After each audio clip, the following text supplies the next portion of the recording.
One thing we can say about the nature of our experience is that whatever we are experiencing, we're aware of it. So another way to say it is whatever we're experiencing, we know that we are experiencing.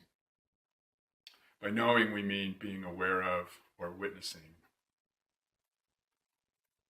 recognizing. But basically, our experience is our knowing of our experience, our witnessing, our experiencing, our feelings, our thoughts, sounds, sights. So the one common element in all of our experience is the experience of being aware. Without that experience of being aware, without just the fact of our being aware, we wouldn't be able to experience anything. So sometimes we'll say that the background or the fundamental substance of all of our experience is our actual being, which really is not separate from the experience of being aware.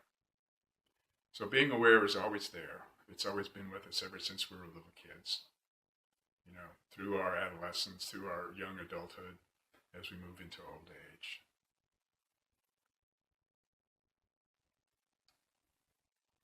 Self-realization is basically wanting to make real or recognize what we actually are.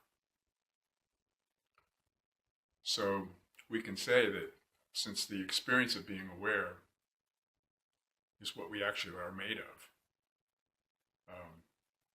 we are all the time, and we are what we are all the time.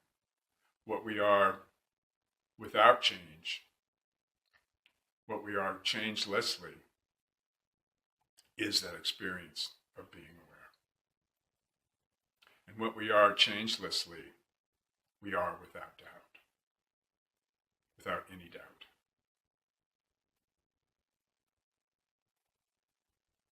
So, we're so fascinated with the object of our experience that for most of us, most of the time, we're not aware of just the experience of being aware.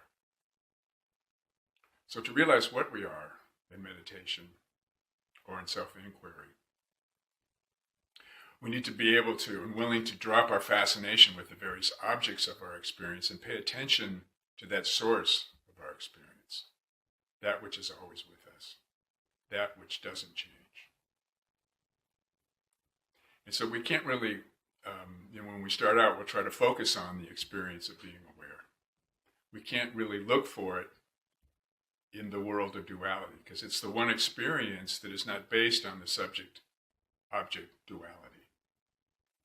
So when we try to look at the experience of being aware, we can't really separate ourselves from it in order to look at it. It's sort of like we can't really see the seer of our sights because we are the seeing looking through that eyeball. We can't see the seer because we are, in fact, the seeing. So we can't see that which is the experience of being aware because it has no objective qualities. It's closer than close. It's what we actually are.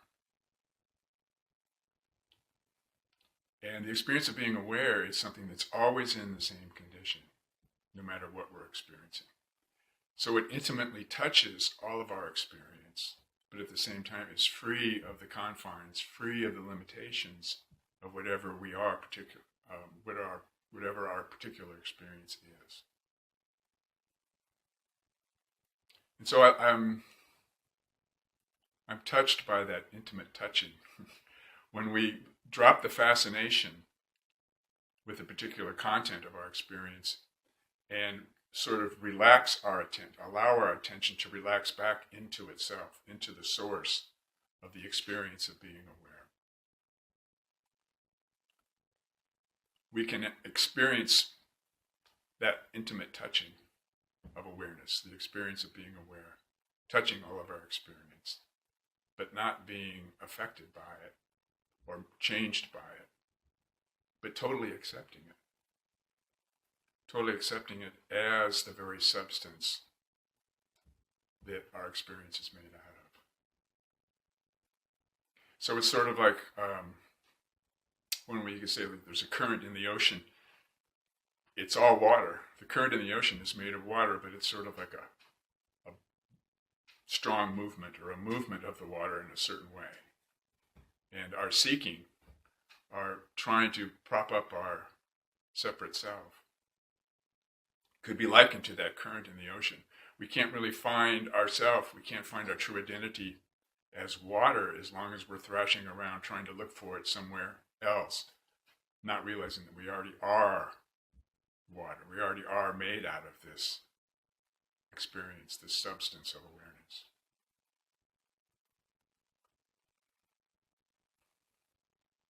So the experience of being aware, it's always in the same condition, so there's no movement. It's never gotten any bigger. It's never had anything added to it or subtracted to it. It's never had any limitations. It's the one thing that we can rely on,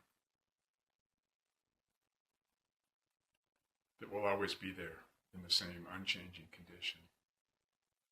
So it's freedom from the confines of our experience, but it's also freedom to freely use all of our experience to spread the love and devotion, and the caring and the compassion that is inherent in this experience of being aware.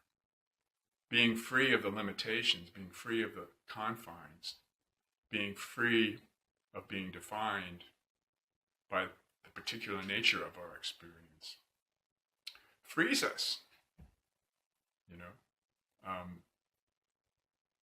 It's free to fully use all of our experience, our thinking, our seeing, hearing, feeling. We're free to use it to help others, to help each other realize our true identity, our true self.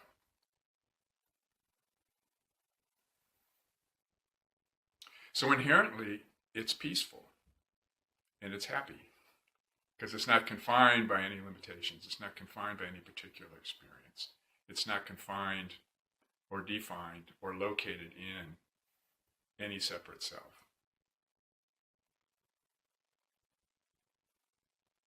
So when we allow our attention to fall back into itself, relax our attention away from the fascination of the objects of our experience, we experience peace.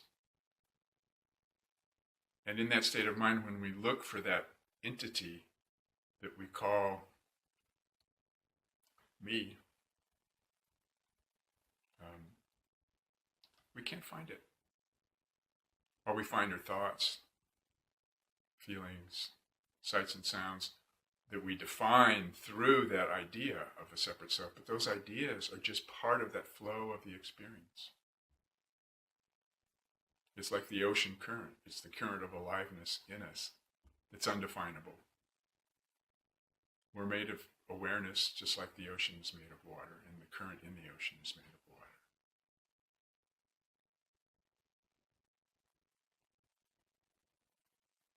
So we can find that peace and that happiness by being it, by just being this experience of being aware. Some teachers will say that the experience of being aware is the highest meditation. And in terms of attainment, in terms of actual substance, it is. There is nothing else. Right? So it is the highest meditation in that sense. But to see it, we kind of have to let the current do its thing. I was listening to a talk by Ram Dass not too long ago. And he was saying, most people,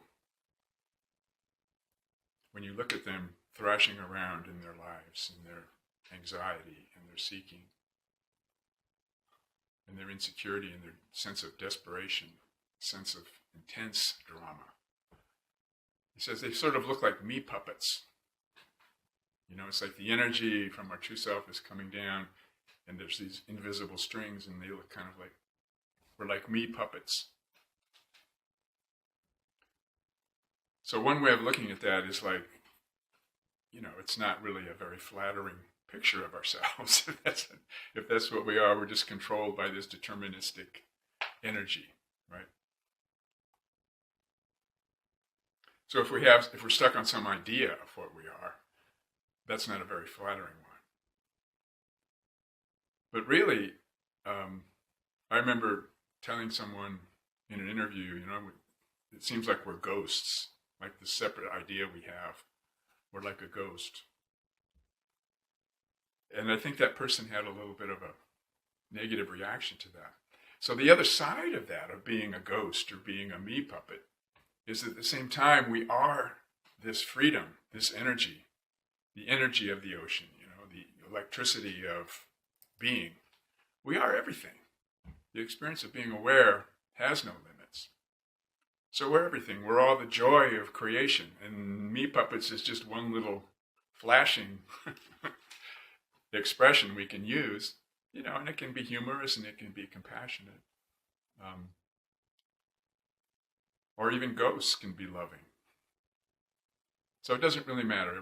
Our actual being is independent of any descriptions, any definitions. It's what we are. And we can be in love with what we are. We can be in love with what we all have in common.